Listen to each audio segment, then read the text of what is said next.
Bab 3247. Pergi menjauh. Mileye tampak sangat muram. Terutama muram.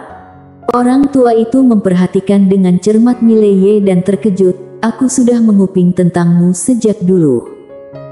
Mileye memikirkan sebentar, lalu berkata, apakah aku terkenal? Orang tua itu memperlihatkan senyuman, apakah kamu belum memiliki informasi? Mileye tetap tenang, aku belum memiliki informasi bahwa aku begitu terkenal di sini.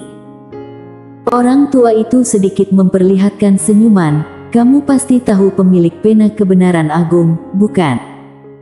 Mileye mengiyakan, tentu. Apakah dia yang memberi tahu kalian? Orang tua itu menggeleng, bukan, pemilik pena kebenaran agung belum selalu muncul di sini.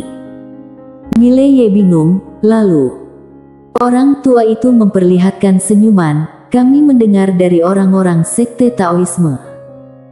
Mileye bersuara serius, ada sekte Taoisme di sini. Orang tua itu menggeleng, tidak ada sekte Taoisme, tetapi ada orang-orang dari sekte Taoisme. Mereka selalu memuji kamu setiap hari. Mileye memiliki ekspresi wajah yang sulit dijelaskan. Tiba-tiba, orang tua itu menunjuk ke kanan, di mana seorang pria pertengahan usia berdiri.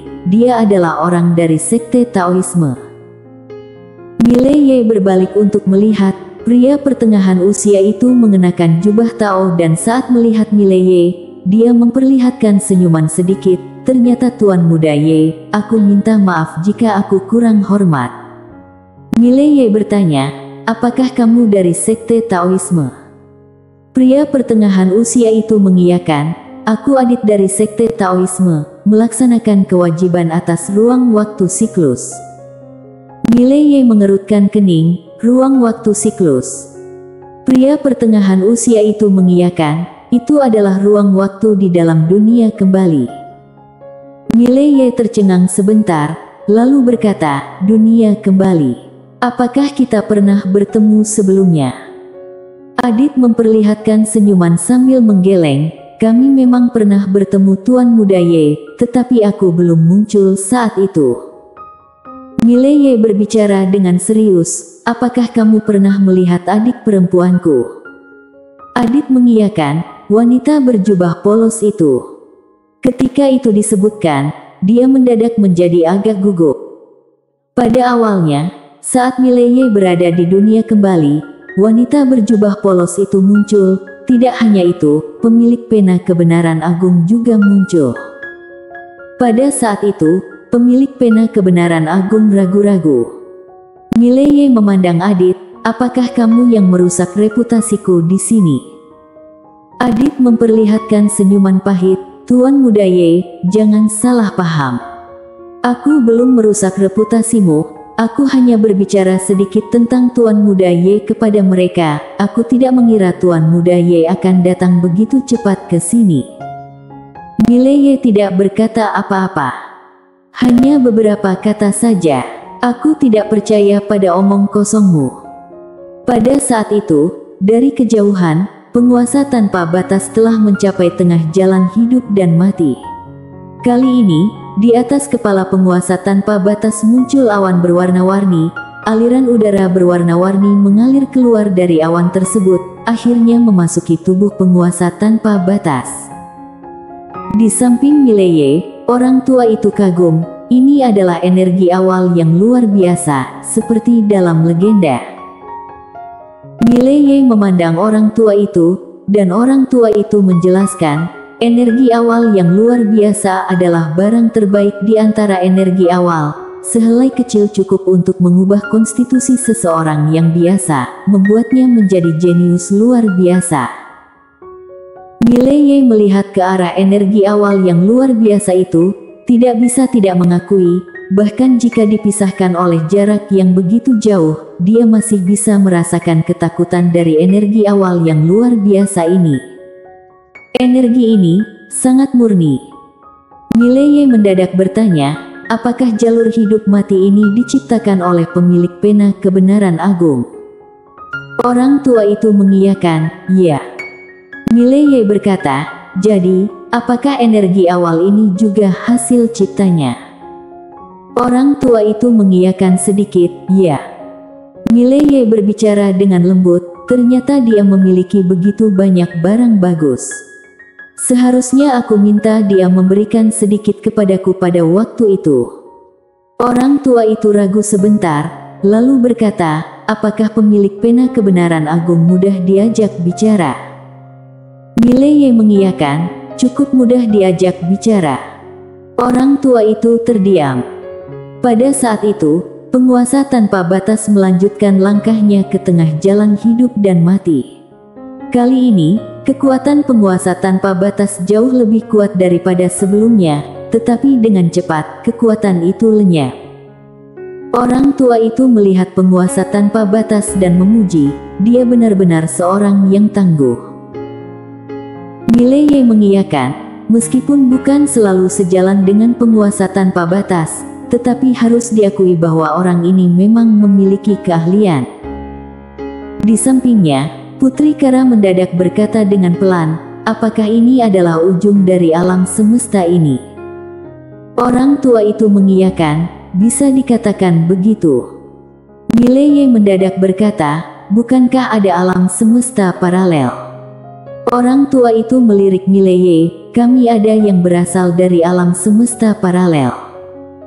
Mileye melihat ke arah orang tua itu, dari alam semesta paralel. Orang tua itu mengiyakan, di setiap dunia, kecuali dunia ilusi asli, tujuan utama semua master adalah di sini. Di bawah ilusi dan kenyataan, ujung dari seni bela diri berada di sini. Mileye mengiyakan sedikit, tanpa bicara lebih jauh. Bahkan, seperti dalam ruang waktu 0 derajat itu, banyak orang belum dapat menahan diri, bahkan jika mereka bisa bertahan, mereka akan dihentikan oleh Ono-san yang mematikan, apalagi mencapai jalan hidup mati ini. Sepertinya dia teringat sesuatu, Mileye mendadak bertanya, setelah melewati jalur hidup mati, apakah kita bisa mencapai dunia ilusi asli? Orang tua itu menggeleng, tidak tahu. Mileye memandang orang tua itu, dan orang tua itu senyum kecewa, mengapa kamu pikir aku tahu segalanya? Mileye tidak berkata apa-apa. Pada saat itu, Aditli mendadak mendekat. Dia memperlihatkan senyuman dan berkata, setelah melewati jalur hidup mati, ujian sejati baru dimulai. Mileye melihat ke Aditli dan Aditli menjelaskan, dalam dokumen kuno sekte Taoisme, setelah melewati jalur hidup mati, kamu akan memasuki ruang waktu 0 derajat yang sejati. Mileye berkata dengan serius, apakah tempat ini sekarang bukan ruang waktu 0 derajat? Aditli menggeleng, ini adalah ruang waktu 0 derajat, tetapi setelah jalur hidup mati, itu adalah inti dari ruang waktu 0 derajat. Di sana, waktu dan ruang benar-benar diam, kamu berada dalam ruang hampa mutlak, semua keajaiban dan teknik belum berlaku. Mileye mengernyitkan kening, bagaimana cara melewati itu? Aditli menggeleng, sekarang ini, satu-satunya cara untuk melaluinya adalah dengan sepenuhnya melepaskan segalanya, keluar dari semua aturan waktu yang dibuat oleh Tuan. Hanya dengan melakukan ini, kamu dapat menembus ruang waktu 0 derajat. Mileye bertanya, setelah melintasi ruang waktu 0 derajat, apa yang terjadi? Aditli menjawab dengan lembut, itu belum diketahui. Yang pasti, untuk mencapai dunia ilusi sejati sangat sulit. Mileye agak bingung, mengapa kalian semua ingin pergi ke dunia ilusi sejati? Aditli dengan senyum kecewa, di sini sudah mencapai batasnya. Untuk mencapai tingkat lebih tinggi, kita harus pergi ke dunia yang lebih tinggi.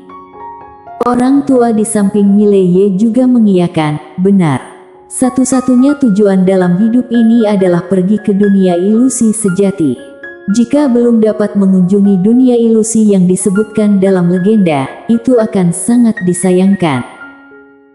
Mileye berkata, ketika kalian berada di sini, kalian semua adalah orang besar, tetapi setelah pergi ke sana, kalian mungkin akan menjadi orang kecil. Aditli tertawa, tetapi itu juga memberi kesempatan untuk meningkatkan diri lagi. Mileye mengiyakan, benar juga. Sambil berbicara, dia mengangkat kepala dan melihat penguasa tanpa batas di langit. Sepertinya penguasa tanpa batas juga memiliki pemikiran yang sama. Di sini, memang dia seolah-olah belum terkalahkan dan itu menyenangkan untuk beberapa waktu. Tetapi jika terus-menerus tak terkalahkan, itu pasti menjadi membosankan. Keberhasilan tanpa tantangan itu kesepian. Dia merasakannya dengan mendalam. Di tengah pertunjukan ini, semua orang sedang memperhatikan penguasa tanpa batas. Pada saat ini, langkah penguasa tanpa batas semakin cepat dan sekarang, dia semakin dekat dengan sekte Taoisme. Aditli mendadak memuji, memang orang yang ditakdirkan, benar-benar seorang jenius. Mileye melirik Aditli, apakah kamu juga mengenal penguasa tanpa batas? Aditli mengiyakan, ya. Dia juga sangat kuat pada masa lalu, sayangnya setelah itu. Sambil berkata, dia menggelengkan kepala dengan sedikit kesedihan. Mileye hendak berkomentar, mendadak terdengar aura yang sangat menakutkan dari langit. Mileye mengangkat kepalanya dan melihat penguasa tanpa batas berhenti beberapa meter dari sekte Taoisme dan aura kuat itu berasal dari pintu itu sendiri. Dalam pandangan semua orang, bayangan ilusi mendadak muncul dari dalam pintu. Mileye melihat ke arah Aditli dan orang tua di sebelahnya, keduanya terlihat bingung. Bayangan ilusi menatap penguasa tanpa batas di depannya, berhenti di sini. Penguasa tanpa batas tetap tanpa ekspresi, kamu memiliki 3 napas untuk menghilang dari depanku. Bayangan ilusi menggenggam erat dengan tangan kanannya. Pada saat ini, penguasa tanpa batas mendadak melesat ke depan, satu tinju menghantam. Dentuman. Tinju itu menghasilkan cahaya yang menutupi seluruh langit. Guntur menggelegar. Berikutnya, seluruh alam semesta langsung menjadi terdistorsi. Melihat pemandangan ini, wajah semua orang di tengah-tengah menjadi sangat serius. Setelah sebentar, situasi kembali normal, semua orang melihat ke langit, sinar tinju berhamburan, tetapi bayangan ilusi itu belum menghilang, penguasa tanpa batas masih berdiri di tempatnya. Mileye mengerutkan kening. Bayangan ilusi ini dengan paksa menerima satu pukulan dari penguasa tanpa batas. Akankah legenda penguasa tanpa batas berakhir di sini? Sejauh ini, selain orang-orang di sekitarnya, belum ada yang bisa menandingi penguasa tanpa batas secara adil. Penguasa tanpa batas melihat bayangan ilusi di depannya dengan ekspresi tenang. Pada saat ini, bayangan ilusi mendadak berkata, kamu harus memikirkannya dengan baik. Penguasa tanpa batas berkata, jika aku belum memikirkannya dengan baik, aku tidak akan datang. Bayangan ilusi itu terdiam sebentar, lalu berkata, pergi ke sana ini, takdir dan karma di tubuhmu akan diaktifkan kembali, tanpa perlindungan karma, kamu. Penguasa tanpa batas menggelengkan kepala sedikit, tidak masalah. Bayangan ilusi itu menghela nafas pelan, seperti yang kamu inginkan. Semoga masa depanmu cerah. Setelah berkata demikian, dia bergerak ke samping, memberikan jalan. Penguasa tanpa batas berjalan menuju pintu itu dan pada saat itu, sepertinya dia teringat sesuatu, mendadak berbalik melihat Mileye di bawah, memperlihatkan senyuman, raja pengandal dukungan. Setelah perpisahan ini, aku tak memiliki informasi apakah akan ada kesempatan untuk bertemu lagi. Mileye diam sebentar, lalu berkata, kamu akan pergi. Barang-barangmu bisa kamu tinggalkan padaku. Aku pikir, setelah kamu pergi ke sana, barang-barangmu tak akan membantumu banyak. Semua orang. Penguasa tanpa batas melihat Mileye sebentar, lalu berkata, aku akan menunggumu di dunia nyata. Setelah berkata demikian, dia berbalik menuju gerbang batu itu. Mileye mendadak berkata, "Tunggu sebentar." Penguasa tanpa batas menatap Mileye, dan Mileye memperlihatkan senyuman. "Penguasa tanpa batas, kita sudah mengenal cukup lama, sepertinya kita belum pernah benar-benar bertarung satu kali." Penguasa tanpa batas menatap Mileye, "Apa, sekarang kau ingin bertarung sebentar?" Semua orang mendadak menatap Mileye. Mileye berkata, "Apa yang aku maksudkan adalah, setelah kau pergi, sampaikan salamku kepada adik-adik perempuanku." Penguasa tanpa batas menatap Mileye sebentar, lalu berkata, "Kamu pergi menjauh dariku." Setelah berkata demikian, dia langsung berbalik dan masuk ke dalam sekte Taoisme, dengan cepat menghilang sepenuhnya dari pandangan semua orang. Mileye melihat pintu di langit, dengan perasaan yang tak terduga merasa sedikit sedih. Mileye berkata, "Apa yang aku maksudkan adalah, setelah kau pergi, sampaikan salamku kepada adik-adik perempuanku." Penguasa tanpa batas menatap Mileye sebentar, lalu berkata, "Kamu pergi menjauh dariku." Setelah berkata demikian, dia langsung berbalik dan masuk ke dalam pintu aliran Taoisme, dengan cepat menghilang sepenuhnya dari pandangan semua orang. Mileye melihat pintu di langit, dengan perasaan yang tak terduga merasa sedikit sedih. Dalam alam semesta ini, sepertinya tak akan ada kesempatan lagi untuk melihat penguasa tanpa batas, orang yang disebut sebagai rambut kuning ini. Di langit, bayangan ilusi mendadak menatap Mileye di bawah. "Apakah kamu raja pengandal dukungan?" Ekspresi Mileye membeku. "Sial." Bersambung.